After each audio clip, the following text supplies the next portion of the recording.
আসসালামু আলাইকুম, সবাই কেমন আছেন? আশা করি অনেক ভালো আছেন। আর আপনাদের দোয়া অনেকটাই ভালো আছি, আলহামদুলিল্লাহ। আর আমার এই মিক্সিটা নিয়ে অনেক মানুষ অনেক কথা বলেন, মিক্সিটা পরে ভিডিও বানাই। দেখবেন আমি মিক্সিটা মানে সুন্দর করে টাইট করে তারপর ভিডিও বানাই। এরকমের কেউ নেগেটিভ কথা বলেন, পজিটিভ কথা বলেন, অনেক মানুষ অনেক কথা বলেন। আসল কথা হলো যে মিক্সিটা আমার কাছে অনেক ভালো লাগে। ইভেন এই মিক্সিটা পরলে আমার কাছে অনেক মানে ঠান্ডা লাগে, অনেক ভালো লাগে। আর মিক্সিটা আমি মানে ঘুচিয়ে পড়ি এই কারণে, দেখে মিক্সিটা কিন্তু লম্বা, এই কারণে মিক্সিটা আমি ঘুষে পড়লে আমার পড়ে যাওয়ার সম্ভাবনা খুব কম থাকে, এই কারণে মিক্সিটা পড়ি। তা অনেক মানুষই অনেক কথা বলে, আই ডোন্ট কেয়ার, কোনো কিছু করার নেই। দেখছেন কত সুন্দর করে মিক্সিটা আমি গুছাই রাখছি, এখন আমি মানে পড়ে যাওয়ার কোনো সম্ভাবনা নাই। তখন এরকম ভাবে আমি অনেক ভিডিও বানাই, অনেক ভিডিও আপলোড দিই। কে কি বললো আমার কোনো প্রবলেম নাই, আই ডোন্ট কেয়ার।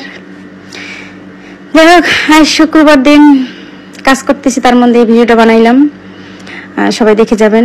আর শুক্রবার দিন অনেক রান্না করছি, মাছ রান্না করছি, তারপর বাইরে কি গরম।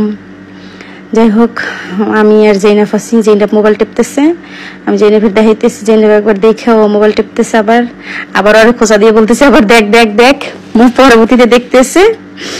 এই দেখেন আমরা মাছ রান্না করছি, তার মধ্যে মাছ সব অর্ধেক মানে ওরা তো পুরো খায় না, অর্ধেক খায় অর্ধেক খায় না। ভাত নাই আমাদের খাবার কেউ নাই, আর কি হাসানে খাই নাই, আমাদের দুইটা বাঙালি আছে ওদেরকে দিয়েছি, আমরা কেউ ভাত নাই, কেউ ভাত খাইতে পারি নাই। তাই সবকিছু মিলে আর কি করবো। তা আমার তো কালকে মাছ ভাজছিলাম, এক টুকরা মাছ আছে, করলা ভাজিয়েছে, এগুলো সাদা ভাত দিয়ে খাবো, ভাত রান্না করে আমরা সবাই নতুন করে খাবো।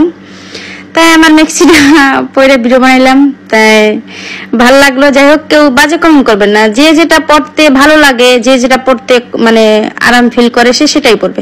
তাই আমি এটাই পড়ছি। তাই ভালো থাকবেন সবাই, বাই। ওকে, ভালো থাকবেন।